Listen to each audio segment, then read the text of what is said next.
Whether you're visiting a dentist for the first time or considering a new one, the more you know about who's behind the chair, the better your experience will be. I'm your host, Eva Shea, and on Meet the Dentist, we feature professionals sharing their expertise so you can feel confident about who you trust with your smile. Thank you for listening to Meet the Dentist. I'm so excited to bring you my guest today. Her name is Nicole Saldua. She is a general dentist in Scottsdale, Arizona, but she started in the middle of actually nowhere in Washington State. Is that right? Kind of. It's basically the east side of Washington State. So right next to like Idaho, I guess, the Idaho border. So Spokane. Yeah. Do they have a Not funny the middle. funny name for that part of Washington? Like, you know how they call Yakima the Palm Springs of Washington? Oh, yes. It's not I have true. absolutely heard that. And it's I don't know why. I don't know where they got that name. I think they're just trying really hard to make it be okay there. It's not okay. They're just making everyone there feel a little bit better. Did you go across the border for stuff to Idaho? So Spokane's like maybe 20 minutes away from Coeur d'Alene. So like northern, like the panhandle of Idaho. So we did a lot of stuff over in Idaho. There's a lot of really cool water stuff. Obviously, there's a ton of snow up there. And then I went to dental school in Seattle. So I was kind of on both sides of the state. Awesome. So you went to UW for dental school? Yeah. Mm-hmm. Yeah. How many people are in a dental school class? It varies. So I think like NYU, for example, I think has like 300 or more dentists, dental students. Mm-hmm. UW was really small. So I think it was like 60. So it varies depending on where you go. How many years is it? 4. So you go to undergrad for 4 years, and then you'll go to dental school for 4 years. And then technically you could just go start practicing immediately, which is what I did. When did they let you start practicing on actual humans in dental school? The first time you actually touch a human is when you fully do a full body dissection in your first year, usually within your first couple of weeks of starting dental school. So the first 2 years of dental school, and I think this is pretty standard across all dental schools, you take the same classes, same class load as the medical students, plus they add in your dental didactics. So I basically would say dental school is really, really, really heavy. Your first 2 years, so intense. You're studying day and night. You're taking at least 2 or 3 exams, honestly, almost every day. It's really just you cram it all in, take a test, dump it, go to the next thing. It's pretty intense. So the first time you really do anything hands-on is with your full body dissection. So there's 1 body per 4 dental and medical students. So kind of split it up. It was always interesting because the dental students were always way more willing to get their hands dirty. Really? I don't know what that was about. Yeah, the medical students they wanted to read the book and kind of coach us through it, but we were like, it's fine, we got it. What do you think that says about dental students? I think that, I don't know, I think we're really hands-on, like a really hands-on group.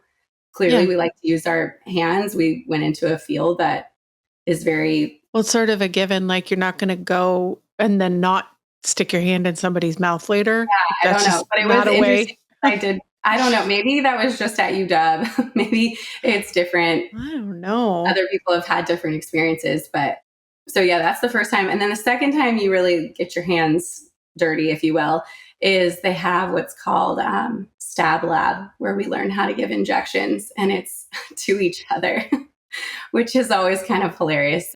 And it's funny because we'll do every injection, and you're just leaving the clinic completely droopy on one side. And then it's always kind of messed up because... Wait, what are you injecting? We'll do the IA, which is the block that blocks your whole chin and tongue. We'll do all the infiltrations on the top. You'll do some blocks up there. You'll do the palate one, which fucking sucks. I don't know if you've ever had an injection on your palate, but it is one of the more painful ones. And it's painful even when a really skilled dentist is doing it and they have all the tips and tricks.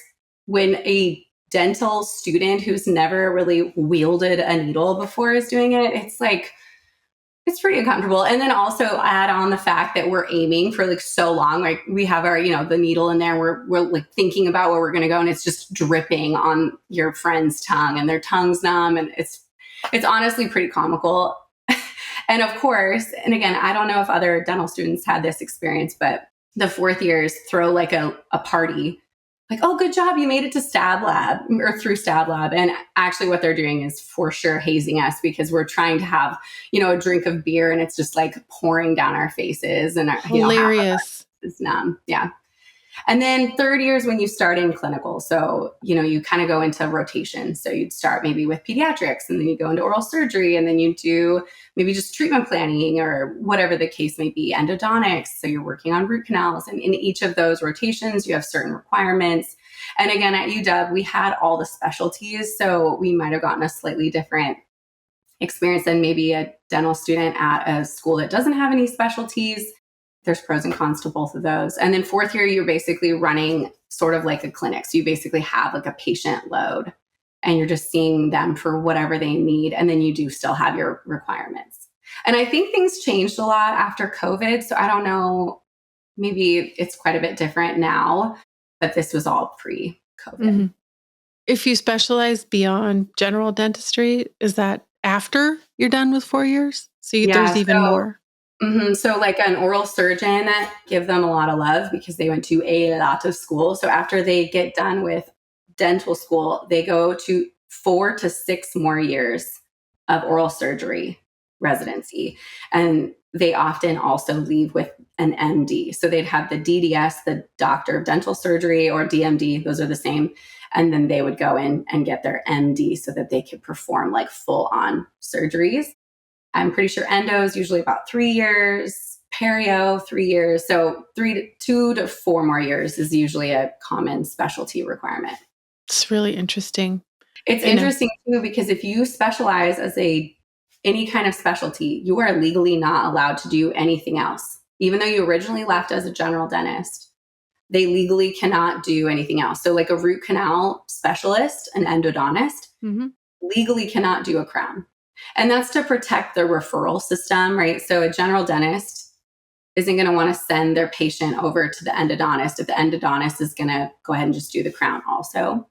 So there's a system there. How did they get that passed into law? That's fascinating. It is. I know. I think there's a lot of law stuff that goes on behind the scenes. Well, it's like the complete opposite in aesthetics because any MD can do any cosmetic surgery and it's not against the law.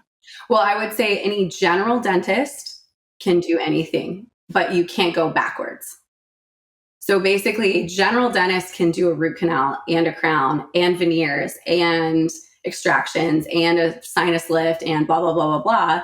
But if you're going to specialize in endo and you're going to just be a root canal specialist, you can't do anything else ever. Wow. It's really interesting. Yeah. So that's why too, when I'm as a general dentist and I do a lot of cosmetics, but I always say, if I'm doing this for you, it's because I know I'm doing it just as good, if not better, than wherever the specialist would be. So like, I personally don't do any root canals on molars because I'm just not going to do it as well as an endodontist. And as the patient, as the consumer, I would want to know that my dentist is going to protect me. And yeah, that dentist, that general dentist is making less money because they're not doing it, but they're also recognizing that me as the patient and, their client, essentially, they're going to get the best experience. So if a general dentist is referring you out, it's because they actually love you, but legally they can do anything. You just said, if you take something on, you're going to do just as good of a job, but that's not true for everybody, is it? No. And I think that that's where you have to decide if you trust your dentist. Mm-hmm. And I will also say, like, let's say the patient comes in and they're like, hey, I'm not going to be able to afford whatever it is. And I'm like, look, I'm not gonna be able to do as good of a job as that specialist, but I can help you, but let's make sure our expectations are this, right? So if I'm saying, hey, I'm gonna do this root canal on a front tooth, like, I know I can do a really good job. And I know that the endodontist is gonna do the exact same thing as me. But if we're talking about, let's say a root canal on a molar, an upper molar, those have 4 canals and probably some hidden side canals. That is a no-go for me. I started a root canal the other day and I stopped halfway through because I was like, nope, I'm not gonna be able to get in there. And so I just refunded the patient the money that she was gonna spend with me. And she went and got it done. And she was like, she came back for her crown and she was like, they spent so long on that because they were like, wow, this is a really hard angle. And they were like, I'm glad that your dentist knew enough to stop. But the other Wow. thing would be that, the dentist has to be paying attention to know that they're not going to get that angle. It was, again, a hidden canal. I didn't see it Hmm. initially. And then as I was working, I was like, oh, there's something else here, and I'm not going to be able to get around this corner. There's something wild to me about us still in the year 2025 not being able to see these things with imaging, even with all the technology that you have now. Yeah. And I think that that's true, though, in anything. And I think that dentistry does get a little, people have this expectation that we can see everything. Hmm. And so when something doesn't go perfectly, if the dentist didn't set that up well enough on the front end, it can be pretty shocking for the patient. Like, you know, let's say I'm like, hey, we've got a problem with this crown. We need to replace it. I see something wrong with it. I mean, there's a possibility I take that crown off and there's like no tooth under there. But I couldn't see that on the x-ray. There's I no can't way. believe you So can't see that. That's crazy. the way an x-ray works is you've got the head that shoots out little tiny beams, they're x-rays, and then you put something on the other side to catch those beams, right? So really it's just looking at density. If you have something really dense like metal, it blocks all the x-rays, all the beams from hitting that sensor on the other side. So this is true for a hand x-ray or a chest CT. A CT is an x-ray. We're literally only looking at densities. And so if there's something metal over the top of a tooth, well, I can't see underneath there because the metal blocked all those beams going through. And there's no other imaging option that's going to show it. Like MRI won't, ultrasound obviously won't. Like there's no other way to image that. And so there are always limitations with our systems. And same with even just looking at a tooth and being like, is this a cavity or not? Like this, it is literally shades of gray. We're deciding, is that area a hole, which obviously would not be very dense, so it turns dark, right? Because all the x-rays, the beams are making it through to the sensor. Yep. And if it's on the edge, then you decide as the dentist, am I treating this? Am I watching it? What risk level is this person? You talk about it with the patient, but ultimately, we can't see everything. And I think you're right. It is frustrating for the dentist too, but especially for the patients. I had an experience recently where my root canal started to fail after 12 years. Still have the same dentist. She did it, the original. Because I've been going there for so long and because I've been working in practice management for so long before podcasting, I also know that this practice has a lot of revenue consulting going on. And so they do a lot of things as process that I know are sales tactics, but I recognize them and most people don't. So it kind of makes me, I wouldn't say a horrible patient, just maybe more skeptical than an average patient. And so I always laugh at some of the things they do. Like one day they said, this is like 12 years of history. I can remember so many of them because they were so funny. They put up a really nice looking slide and they said, oh, just in case you're curious, this is what your teeth would look like if you did Invisalign. Let us know if you want to talk about it. It was like 10 seconds. And I looked at it and I was like, my teeth look amazing. And then I was like, oh, I know what you're doing. They weren't wrong, but they're always like experimenting with these little things. So the day that they told me there was a crack, the hygienist freaked out, like got way too emotional about this crack. And I said, I'm leaving on Wednesday. I'm going to have to do it when I get back. And she said, oh no, this is an emergency. You probably need to get this dealt with before you leave. I'm like, in 2 days? If it's cracked, it's been cracked for years. And I reflected on it a ton because I I wonder if the reaction was built in to drive urgency.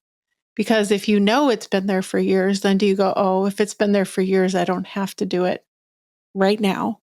So I still don't know if it was a tactic or not. I never had that conversation with them, but I did end up getting 3 different consults on that tooth and paying for all 3 because I was so thrown by the way they handled it that I didn't know if I could trust them. Trust is huge in dentistry. And I think that's like my biggest thing. That's what I talk about all the time on my Instagram. Like, how do you build trust? Because I have another post about this, but dentistry is a business. So, of course, we want you to pick us. We want you to pick us to solve whatever problem. And yes, certain problems have more urgency. Some things can wait, some things can't. Sometimes the dentist is like, it might go, it might not go. So, yeah, it's hard because that may be something that she's not rehearsed, but that's something that maybe she knows helps people help themselves. Like, I think probably she's coming at it from maybe a good, I'm gonna go with give her the assume benefit good intent. of the doubt. Yeah. But yeah, to have a really strong reaction like that, yeah, it's hard to know, is she getting, I don't know, something out of having the patient say yes in her chair? I don't know. There may be some kind of benefit to her. It's interesting though, because I love hearing a patient's perspective on stuff like that, because she obviously is trying to get you to treat it for whatever reason. And it's interesting that it's coming from the hygienist, because usually the hygienist isn't directly going to benefit from you saying yes. So no, that's a weird one. It was weird. Yeah. I would say cracks can be very urgent, but also I will say cracks, like you said, can be there for a long time and do nothing until they do split the tooth in half. And so that's what I talk about with my patients a lot. If I'm like, hey, there's a really large crack here, I'm going to just take a picture. Oh, well, nobody could see the crack. So if we go back to, you can't see anything with an x-ray, then we also couldn't see anything with two different sets of 360 imaging either. Oh, and I always do like what's called intraoral photos. So it's like a true picture with it's like a little thing that goes in the mouth with a little light on it, and I can take pictures, and that does help a ton. And then I basically put the power back with you. I'm like, if you have no pain, the crack's probably been there for a long time. Really, all we're doing is risk management, right? I say, are you a gambling person? And usually they're like, and I'm like, look, I don't know when this is going to break. I have a friend that always says, I don't have a crystal ball. You could be chewing on it tomorrow and it could snap in half. You could have it look like that for another 10 years. And it's so hard as a dentist, because of course we do make money off of you as a patient deciding you want to get something done. But we still have to legally back it up. We still have to send whatever off to maybe insurance, or if, legally, not even insurance. Let's say the patient comes in, they have no insurance. I'm still taking a ton of photos, because what I don't want is for me to touch this patient, do something to this patient on, their tooth, and they come back at me and go, you did a crown on here, it didn't even need it, and now I need a root canal. And I'm like, well, I need to make sure legally I protect myself. So again, there are shitty dentists out there, and there's people always trying to make a quick buck, but the implications of touching a tooth that doesn't need it is way more dramatic. Like, we can lose our license, we can get sued, we can get even just bad reviews we don't want. So dentists, it's so difficult. You are also stuck in this place where you need to make a confident recommendation, but you can't, there's just such a weird balance. You need me to make a decision, but I don't have the information or the education to make the decision. So I need you to tell me what you think I should do. I know. And that's the thing, like, patients, the problem with dentists is that we either talk way over you, right? We use way too fancy of language. We're basically speaking Japanese, or we talk down to you like you're a toddler. And both of those things are going to turn a patient off. And so that's really my big focus. Is I always say I try to demystify dentistry, like make this less scary. And the way to do it is with analogies. It's with imaging. It's with photos. I use a lot of Google images. Like, I'll literally just go on Google and I'm like, okay, this isn't you now, but like, let's just look this up. And this is where you could go with that. Or, or if I'm trying to explain like, oh, we could get this crack could continue down below the bone. Well, that's a weird concept to think about. But if I just Google image like cracked tooth, Like there's a ton. So I use a lot of that. So I'm not trying to scare someone. I'm just trying to educate them, and then they can make the best decision for them. And again, if they choose to not, like that's fine. It's their tooth, it's their The other health. thing I'm hearing that you're not really saying is that you take enough time to have this conversation. And in my own situation, she just acted like could not be bothered to talk to me on the phone. So I had gone out to the endo to have it looked at the first time. And then I called her to find out what she thought about it. And the whole office was like, didn't want to let me talk to her on the phone. Like, Mm, seriously, guys, 12 years, give me 5 minutes yeah, on the phone with her. Like, just yeah, didn't sit well. And so ultimately I decided I'm going to go get another one. And everyone was saying the same thing. And so once everyone was kind of saying the same thing, like you really probably need to have it taken out, then I finally came to the conclusion that they were right yeah. and I could move forward. But it was really, Well, also I don't know how taking to a tooth describe it. out or getting a crown or even getting a filling is a really big Yeah. decision. And I think that another thing that dentists don't do well is we don't realize how big of a deal this news is that we're giving people. Even, Yeah. hey, you have 3 fillings that you need. Like, that's shitty news. Like, that sucks. I would be so bummed if someone looked at Also my mouth and was kind like, of you need. embarrassing. Like, Right. I was going to say, not only is it like, oh shit, I have to get an injection, you're going to drill on me, but like, now you're telling me it didn't clean well enough. You're saying what, yeah. like I'm unhygienic. Like it feels very like immediate defensiveness. So I do a lot of like,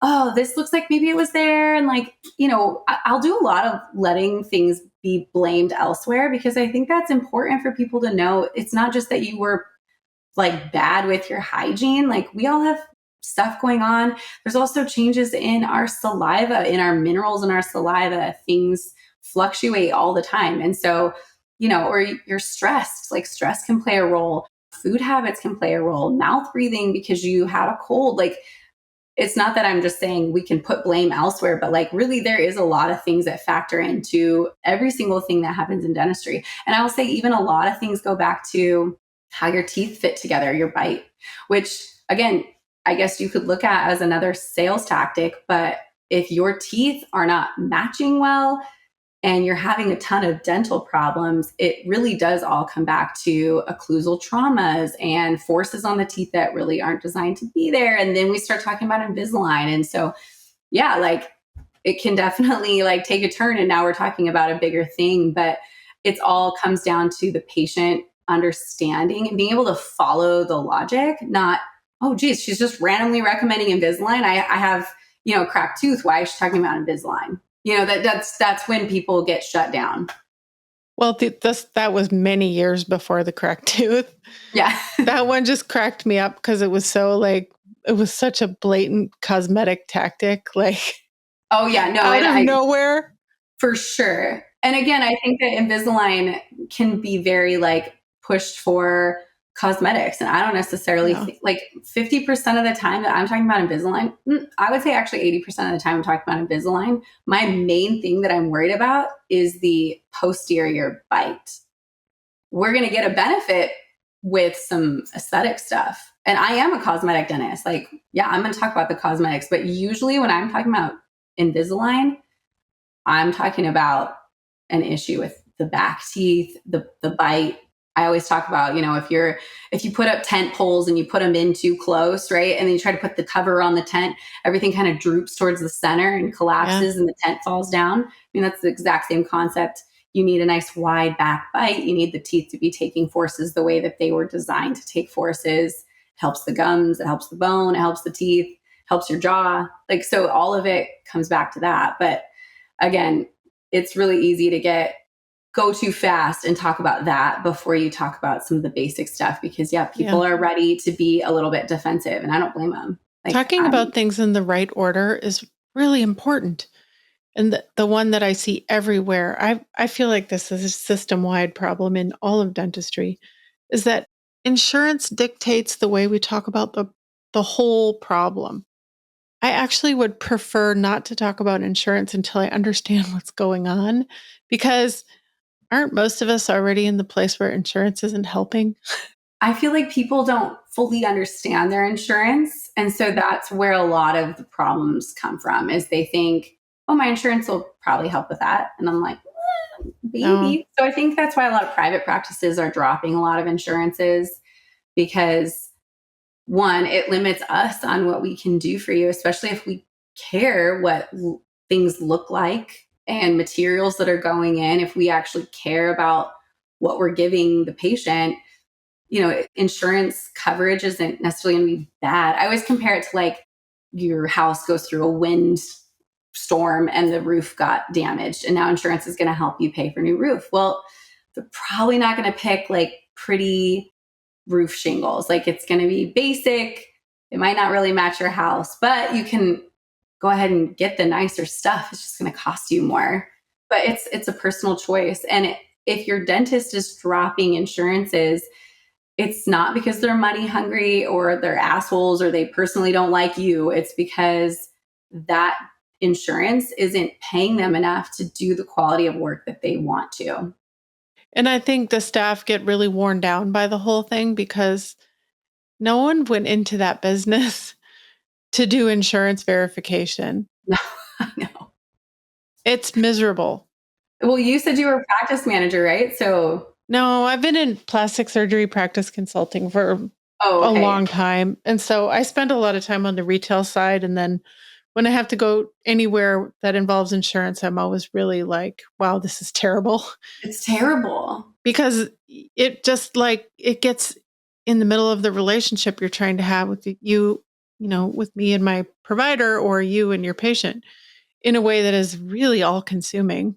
So like my daughter had what I call a shark tooth. You Oh, know what I on the mean? like another layer of them. She had one extra tooth behind her front teeth and it was Oh, like yeah. the shape of They're a called Christmas tree. dens. Mm-hmm. Yes, she loved that thing. She believed she was so special because of this extra That's tooth. cute. I love that. Well, she got it pulled 2 summers ago, and the surgeon, the OMS, was amazing. He had 3 little girls. He just got her. We had such a good experience. And so when it came time for me to get mine pulled, I was like, I'm going to get a consult from him because he was awesome. And I have never been so battered by the staff over Oh, all I wanted was a consult. I was like, I'm going to write you a check for the consult right now. And weird. they just were in such a routine of Yeah. dealing with insurance that they could not wrap their heads around what I was trying to do. They were like, no, we don't even know how to not take Yeah. insurance. Yeah. I got a little bit yelled at by one of them. She had printed Oh, out my insurance card on I don't think she did it on purpose, but it was on an 8.5 by 11 piece of paper. And she was holding it up like this and shaking it at me. what? She was saying, "You're out of network." I was like, Oh, which usually I will say maybe she meant good by that because I would say most dentists don't tell you if you're out of network unless you ask directly because they're just kind of like, we're just happy you're here. If you're in network, out of network, we're going to make it work. yeah, I That's don't so know. interesting. I wonder if they just, because they know that like surgery fees are so high, maybe they're Yeah. like, we don't want to go down that route if you're not in network. But yeah, I would say I think that that's another confusion with like dental versus medical is like in medical, you get effed if you go somewhere not in network. Like we're talking about like tens, $20,000 differences. But in Yeah. dental, like that's not the case. Like Not at all. if you're in network or out of network, like you're not going to be like out tons more money. And really, what's happening is a lot of really good dentists are still, quote, accepting some insurances, but they're out of network with them. So they kind of let them sort of help with their fees, but they're not going to fully take them as in network fees. Yeah. And so, when people call, hey, do you accept this insurance? Like my office, for example, like, yeah, we're in network, or we won't say we're in network. We'll say, yeah, we take your insurance. But again, we're not trying to screw anyone over. They're looking at our reviews and they're going, oh shit, this is like a really nice office. Like I want to go there. And we're not going to be like, we're not in network. And then the patient's going to be like, oh shoot, okay, I'm going to not come. Bye. Never mind. Yeah, exactly. when you work the problem backwards and you start with your insurance company card and you go to their portal and you look up the dentists Yeah. for what I needed to do, I could see that there wasn't anyone I was going to want to go to. Yeah. And that's where things are trending. And so I think in 5-10 years, a lot of private offices will be even maybe just out of network, but accepting insurance, or they won't take any insurance at all. And then I think big practices like, your big DSO type practices, Aspen Dental, whatever, those will be the ones that you go to if you really want to utilize some dental insurance. And I think that might be not a bad way to have things trend. I think that's okay. Well, since you're trapped here, I'm going to ask you some more of my burning dental questions. Let's hear them. So I take the girls to the pediatric dentist a couple times a year, twice a year. We never miss. Like we're good patients. They've been going since they were babies, which I kind of love because when I was little, you didn't really go to the dentist until you were 5? Yeah. So you had a problem probably. Yeah. And so I know, my sister and I have a mouthful of silver fillings from when we were little. Doesn't really happen now as much, right? Because we're starting earlier. I think it depends on where you live. And that's because some areas have, and I'm back and forth on this topic and we can talk about it, but fluoridated water, I do think plays a little bit of a factor. And then also access to healthier food options. So those two are my big factors that I see where kids have either a lot of cavities and they get like a bunch of crowns. They have to go under for dental work and get a bunch of crowns and whatever. Or they kind of don't have anything because they, again, had access to care or they had that fluoridated water. It's a great mystery because my mom did not let us eat candy and she tried to convince us that carob chips were just like chocolate chips. They're not. They're not. Yeah. So I take the girls in and every time, and I wasn't catching on until recently, but every time they would say, "Is it okay if we do the vitamins today?" And I would be like, sure, whatever. And they rubbed the fluoride varnish. I didn't even know what it was. I never asked. I just let them do it because they're like, it's just the vitamins. I know. One day I said, wait. What are the vitamins? What are you even talking about right now? And then they get defensive because they don't really have their explanation ready. Yeah. And so then I asked for the documentation and she came out with this piece of paper that had a big red exclamation point triangle printed on the paper. It was like the insert from the package with all these scary warnings. It said, do not get this on your skin. I said, you don't want to get it on your skin, but you're going to stick it in my 18-month-old's mouth? How's that make sense? First of all, that's really bizarre that she grabbed the insert. Right? But whatever. Was I the first person who ever asked? I don't know. That's weird. Like if someone was like, I need documentation, I would, I guess, go to Google and or something and look up why we use fluoride varnish, which again, I'll say I don't love fluoride varnish personally, but that's not the point. But that first time, here's the insert. The first time, so she brings me back, but I sat there because it was at the beginning of the appointment. I sat there and I read tons of journal articles and there wasn't really any definitive yay or nay. It was just sort of like, meh. Well, when did fluoride varnish come along? How long have we been doing this? I don't know when it started.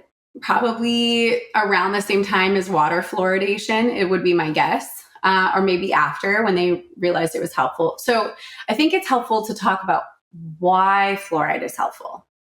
Sure. So your teeth are made of mineral, right? So first, I think the most important point is that your tooth is set up there's an inside nerve, and then there's literally just a block of minerals over the top. Right? So it's not like a bone where there's nerves that go out to the ends and we can feel everything. It's a central nerve.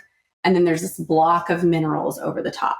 And the middle part of the tooth is this kind of spongier material. So that's why you can sense somewhat what's going on in your mouth because the block of minerals is slightly porous. And then there's this spongier area called the dentin, and then the central nerve. So the nerve is just trying to interpret basically changes in temperature, changes in pressure, whatever. But your tooth, the outer block of mineral, is made of hydroxyapatite, which we've all heard of. That's the natural toothpaste, which again, I don't think they did a very good job when they really started talking about hydroxyapatite, explaining that that's literally what your teeth are made of. So your teeth are made of hydroxyapatite, which is basically phosphorus and calcium connected. Mm-hmm. What fluoride does is, because it's such a charged element, right? Fluoride has that negative on there. It's such a charged element that if you start to lose some of the the mineral bonding, right? Because your teeth have been, let's say, exposed to acid like sugar, your tooth starts to dissolve, the minerals start to dissolve. Well, the fluoride goes in, and it's such a strong ion that it goes in and bonds, and it re-strengthens the tooth and makes a new type of mineral, and it's called fluorapatite. So it's not hydroxyapatite anymore, it's fluorapatite. What's interesting about fluorapatite is it's actually a lot less prone to acid exposure. So it's harder. Now that's great, and that's why fluoride works super well. I mean, it is well documented that fluoride is amazing. But I am a really big proponent in that fluoride should only be applied topically, and it should not be something that you swallow. So the issue with the fluoride discussion is that fluoride, because it's such a small little molecule ion, it's technically small enough to cross the blood-brain barrier, which makes it a true neurotoxin. That's what the fear is, right? We don't want heavy metals or metals in general that can cross the blood-brain barrier and get into our brains. And it's hard to detox. It doesn't really come out. And so that's where the fear is coming from. And it's real. I mean, if you swallow a bunch of fluoride, the first thing that you need to do, if your kid swallowed fluoride, first thing you need to do is eat or drink something really high in calcium, because calcium is positively charged and fluoride is negatively charged. So you got to bind it. Like milk, drink a big glass of milk. Or a bunch of antacid tablets would work. Tums, yeah. Anything that is calcium heavy, because it's going to help bond it in the stomach. So basically like a chelating agent. Sure. But if you are constantly swallowing a little bit of fluoride, then like with fluoridated water, that's why there's issues with different levels of fluoride. And that's why when, they have fluoride, which does naturally occur in some streams, fluoride was, just like a lot of discoveries, was an accidental discovery. It was in a stream in this little community at really high levels. And they were confused because this community, literally, they would never get cavities. And so they started studying why this community was different. And they come to find out it's this fluoride.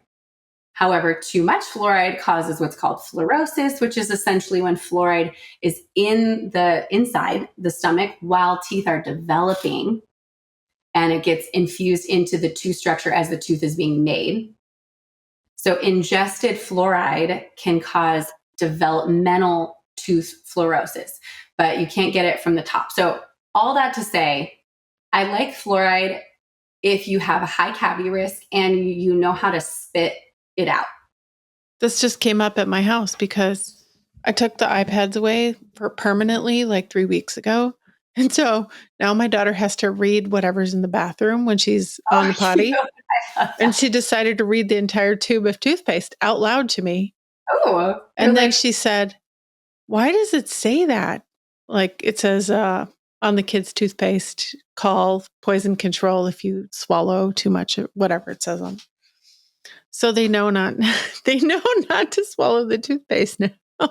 Yeah. So basically, once my son is 2.5, he spits his toothpaste out. I did switch him to a fluoridated toothpaste. However, we filter our water 100%, so they don't get any fluoride in the water. And again, fluoride in the water is because of a topical exposure. It is not done to be ingested and go into the teeth. Now, it can help. Is it problematic that we drink fluoridated water? I think that the problem comes from drinking too much. And there are a couple of articles that came out that was basically like fluoride can decrease your child's IQ. And again, I don't know how, I need to look at that study, I think, to figure out how they measure that. But because it can get in the brain, it can interfere. It's a toxin. It can interfere with how someone functions. So anyways, I like fluoride for topical, but I don't love a topical varnish simply because I just don't think it's like one-time exposure is going to do that much. I would rather you just brush with a fluoride, spit it out, do it every day. Consistency is always going to be better. I think what you're saying is it's probably not going to hurt them. It's probably not even really doing much either. That's kind of my thought. So in our office is very like, if they say no to fluoride, cool, we just move on. It's not, it's offered. No. They recite the poem about how I denied their fluoride now. No fluoride. I think too, maybe it was just to make sure you didn't get billed for it. We'll just go with that. Assuming good intent again. Yeah, we'll go with good intent. They don't think about how it's coming across. But I don't love the term tooth vitamins either. I think it's a cop out. And I think it's, again, talking to people like they're toddlers. And I think that that's super annoying. I think that people, given enough information, and I obviously don't explain it as in detail as I just did here, but I can explain to you, hey, fluoride, if you wanted to know more about it, fluoride will just go in and strengthen the areas where you've lost mineral. It's a mineral and it binds to the tooth and it makes it stronger. It doesn't need to be dumbed down. And I think that patients get really defensive when you dumb things down because the patient is a really smart person. They're just not an expert in dentistry. So don't talk down to them. And if they don't understand, just maybe try a different tactic. The other thing they do to me that drives me bonkers, that's not just them, but pretty much every doctor's office that I go to now, instead of just using text messaging for transactional messages like your appointment reminder or our address changed, they send me marketing messages with the transactional system. And I'm drowning all the time in notifications on my phone, on my computer, on my email, and this and that. And so I'm in a really self-protective habit of unsubscribing from anything that's noise. And so I can't unsubscribe from the doctor's office. And that means they can misuse the system. So one day they sent me, the mom, a happy birthday from the pediatric dentist. They sent me a happy birthday message. So I had said, stop. And then guess what happened? The next time one of the kids had an appointment, I didn't know it. Yeah. Because I didn't get the text. And they were like, oh, you unsubscribed. Oh, you told me happy birthday. Yeah. You're like, that's not right. Maybe they meant happy birthing day. The day you birthed your baby. Thank you for producing 2 customers for us. We love you so much. Happy birthing day. I do actually celebrate all my friends' birthing days more than I celebrate their kids. Oh, I love that. I always send them flowers. That's really sweet. Up until they're 3, and then I'm like, all right, we've moved on. But by then you've forgotten. Fresh. Yeah, that's good. Still the fresh pain of it. Tell me what you're doing on Instagram. You have, as of today, 17,600 followers on Instagram, which is very unusual for a dentist. I talk like this on it. Mm-hmm. I think people just want to know that your dentist isn't an asshole. Mm-hmm. And I think that a lot of dentists don't know how to connect. Well, you know what it is? My page is not linked to a practice.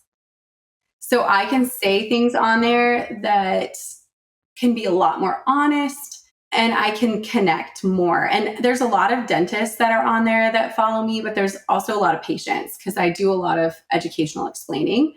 But I also do a lot of hey, your dentist is a real person. And it's kind of not the funnest career. So, I think that because it's not a platform for a business necessarily, I can say things and I can talk about things that are more real. I can be really authentic with everybody. And I think that that's what translates.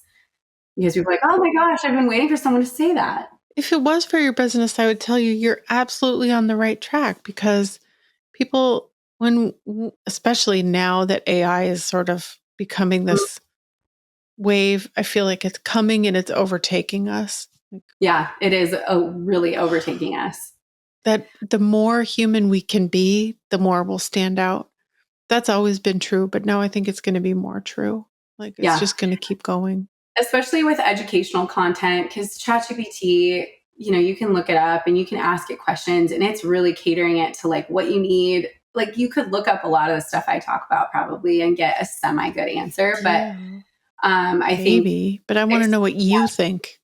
right. And I think that that's the difference is, you can look up on ChatGPT, why does my tooth hurt after a crown? Well, it's going to give you a bunch of stuff and talk through it maybe, but I don't know. I think that when you can explain it in terms that, again, aren't dumbed down, but aren't too advanced, and there's also a person that's explaining it, there's something about that where you can look them in the eye and be like, oh, that's interesting. Did you have any other burning questions with your kiddos? I don't know. My 5-year-old, she took a really long time to get rid of her pacifier. She was terrible. So hard. And so they told me when she finally got rid of it, they gave her a big prize. They were really sweet about it. Oh, they gave her a Target gift card and they had a big celebration and they made her feel better. But then they were like, she's going to need ortho. Luckily, young enough, usually things will work their way out. The lip is strong enough to usually push that down. I get more concerned when there's a thumb sucking. Oh, yeah. It's really hard to get rid of. Did you see that TikTok last week-ish about the 20-something-year-old who still sucks her thumb? I'm not kidding you. It's actually pretty common. I just saw a guy that I have to do Invisalign on. So if you have that, what you also need to be doing is myofunctional therapy. You cannot just move the teeth. And I think that that's my biggest pet peeve is dentists that just move the teeth and they don't correct whatever the reason that the teeth flared out. Like your teeth don't just move. Your muscles are pushing your teeth into the position that they're in. And if your teeth, let's say you're one of those really lucky people where your teeth just came in straight and they stayed straight, that's because you have perfect balance of all your muscles, your cheeks, like everything is kind of locked in if you think about your teeth, right? Like they're sitting there between lip line, lower teeth, tongue, everything should be balancing it. And so if you don't have the right balance, then that's why you get like ortho relapse. So when you get ortho and then it goes back after you stop wearing your retainer, there's a muscle imbalance that's happening. And so, and again, I would say most of us have some level of muscle imbalance and probably would do really well with doing some level of myofunctional therapy, but a really severe, let's say tongue thrust or a thumb suck, like those are obviously big habits that you'll have to resolve. I thought for a moment, I can find that again. And so I start Googling adult girl sucking her thumb. And I realized very quickly, I don't really want to Google that. Yeah. No, that your algorithm's going to change in a way you're not Put the phone down. Yeah, I know. I think there's a lot of crazy videos out there. There's a lot of people also looking for attention. Uh-huh. That one, though, I'm sure is real because you have to have a lot of tooth movement in order to. She looked crazy. Her mouth was like. Yeah. I just had a patient, I think it was 2 weeks ago, and he had a full-on anterior open bite, fit perfectly with his thumb. I asked him, I was like, do you know what this is? He's like, my thumb. How old was he? I think he was in his he might have been 35. Oh, man. Yeah. So it's not super uncommon. It's like, what are you going to do? It's your thumb. Mm-hmm. So there are strategies out there. You'd probably want to see some kind of myofunctional therapist. So the reason the thumb is a habit, and like my 1.5-year-old is just barely stopping. And I wish she had stopped even 6 months ago. But again, what are you going to do? But the issue is that your brain as a kid, a baby, wants that pressure on the roof of the mouth. It's a calming, right? So the nipple when you're breastfeeding is that pressure, it's soothing. And when that starts to go away, then you're ideally putting your tongue to the roof of your mouth. But most people, especially now, because of a lot of reasons, but we all mouth breathe pretty much, the tongue isn't up there. And so for a thumb sucker, they're replacing it. They're replacing that soothing pressure. Same with like, that's why a bottle soothes them. That's why, a pacifier soothes them. It's that pressure, that suction pressure, but it should be replaced with the tongue. The tongue needs to go up there. And that's how you get that really beautiful expansion of the jaw, and the lower jaw follows the upper jaw. And if you think about even just the anatomy of a tongue, where it's attached to your lower jaw. So, when you go on the airplane and you're like, geez, everyone's just passed out with their mouth wide open. Mm-hmm. And then there's like one guy or girl or whatever, like they're sleeping, but their mouth is like perfectly closed. And you're like, that's so annoying and weird. Like, look at them. They're like perfect little sleepers. Like, for example, my husband, he sleeps with his mouth closed and I'm like wide open, and he's always laughing at me for it.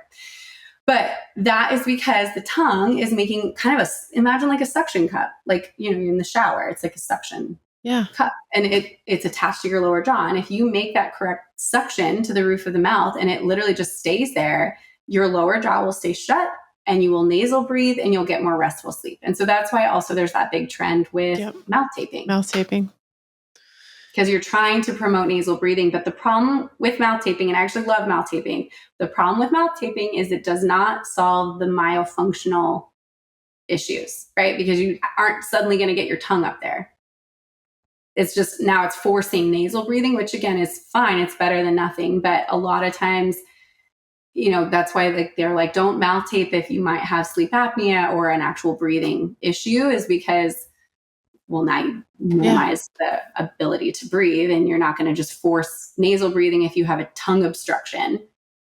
So all of it comes back to the tongue, and it ultimately then that creates the bite, which then ultimately creates dental health. But really, it's all the tongue, actually, which is interesting. I need to do a video on that. I guess so. Tell us where we can find you and where's the practice, and if we're nearby or not nearby, how would we go about becoming a patient? Yeah, so I'm up in North Scottsdale. I'm at S&C Dental. S as in Scottsdale Road and C as in Chauncey Road. So S&C Dental. Yeah, you just call the office and make an appointment. Or if you reach out to me on Instagram, I can always help guide you from there. But my Instagram is at dr.saldua. I will make sure we put it in the notes. For me. Yep. I'm too old for TikTok, I think. Yeah, maybe. I don't understand it. I think it's interesting as an app, but I don't know the content on there is different. The people on there are different. They're more aggressive. It's like an angry bunch. Yeah, it's a whole thing. I don't do it either. I don't even have it. It's interesting. I have it. It's fine. I don't really focus on it, but I do have it there. And if you message me on there, I probably won't see it for months and months. But on Instagram, I'm very active. Awesome. Well, I'm pretty sure we're going to have you back. I don't know when, but the opportunity will present itself, I'm sure. Yeah, it was so fun chatting with you. Thank you again for having me on. It's so fun to do these things, and you're so easy to talk to. Oh, thanks. There's no substitute for meeting in person, but we hope this comes close. If you're considering this dentist, be sure to let them know you heard them on the Meet the Dentist podcast. Check the show notes for links to this dentist's website and Instagram. To be featured on Meet the Dentist, book your free recording session at meetthedentistpodcast.com. Meet the Dentist is made with love in Austin, Texas, and is a production of The Axis, TheAxis.io.